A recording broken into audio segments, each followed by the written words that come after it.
In the long night of a 100-year war, when mountains were made of ash and rivers ran with cinders, a single scar curved across a boy's face like a question mark carved by lightning. It began as a wound, became a warning, and ended as a signature of hope. This is the story of Prince Zuko of the Fire Nation, whose journey from exile to emperor rewrote not only his fate, but the destiny of an entire world. The palace halls of Caldera echoed with polished marble and polished lies. Within them, a 16-year-old prince learned that love was conditional and honor was measured in obedience. When Zuko dared to speak against a general's cruel tactics during a war council, his father, Fire Lord Ozai, answered with lightning, white-hot, instantaneous, final. The bolt struck the boy's left eye, searing skin and pride in the same flash. Courtiers stared in silence. The smell of burnt flesh settled like incense over the throne room. In that moment, Zuko's world fractured. The scar became a daily reminder of failure, a brand of banishment, and the first crack in the Empire's ideology.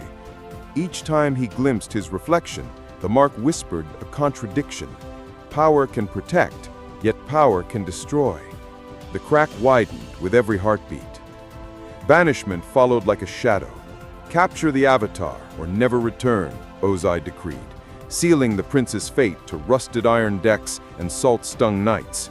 Aboard the ship Wani, Zuko trained obsessively, fire-bending forms at dawn, strategy scrolls at dusk, driven by the belief that victory would restore his honor. Yet the sea is patient and honest.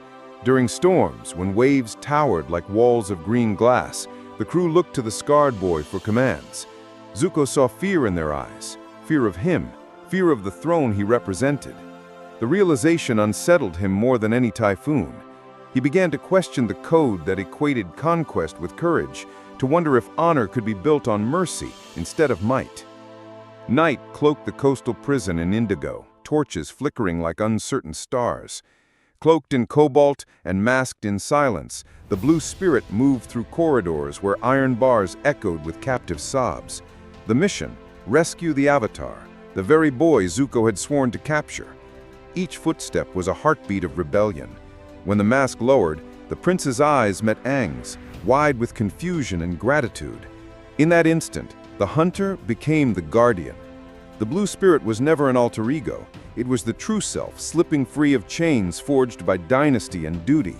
The mask shattered the lie that strength must be loud and vengeance must be proud.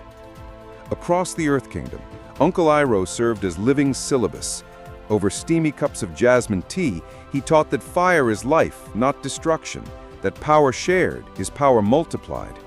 Around campfires, he demonstrated restraint, bending flames into gentle spirals, coaxing warmth without scorching earth. Mile by mile, lesson by lesson, the prince's internal compass shifted. By the time they reached Ba Sing Se, the city walls felt less like barriers and more like mirrors reflecting a soul in transition.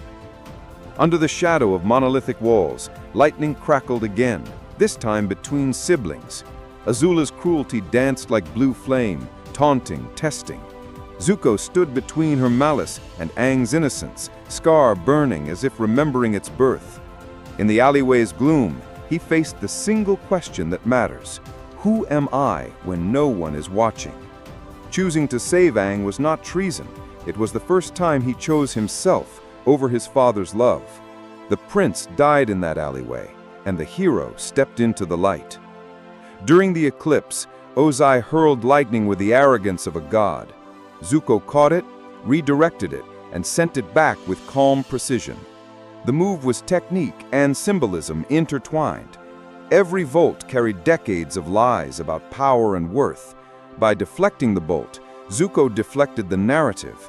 He proved that fire could be channeled, not chained, and that true strength lies in restraint. The sky cracked open, and with it, the Empire's illusion cracked as well. Crowned Fire Lord, Zuko traded a throne built on conquest for a crown forged in empathy. His first decree ended the century-long war. His second decree began the century-long healing. From palace balconies, he no longer saw colonies, he saw people. The scar that once marked exile now marked redemption. The fire still burned, but now it lit the way. Years later, in the bustling streets of Republic City, Zuko walked without armor, without guards. Children ran past him, laughing, their laughter unmarred by fear. He paused at a tea shop bearing Iroh's name, steam curling like memories. In that moment, he understood that the greatest victory was not the fall of an empire, but the rise of a world where laughter could be free. The cycle of abuse shattered in his hands, replaced by a promise, power tempered by compassion, strength guided by mercy, and a nation reborn not in flame, but in hearthlight. Today, the scar remains, a silver moon on bronze skin, a silent testament. It tells every child who sees it that wounds can become wisdom, that mistakes can become milestones, that redemption is not a destination, but a daily choice.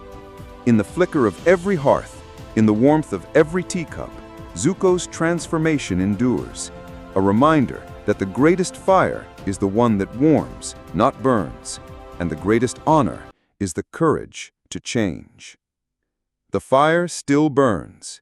It lights the way.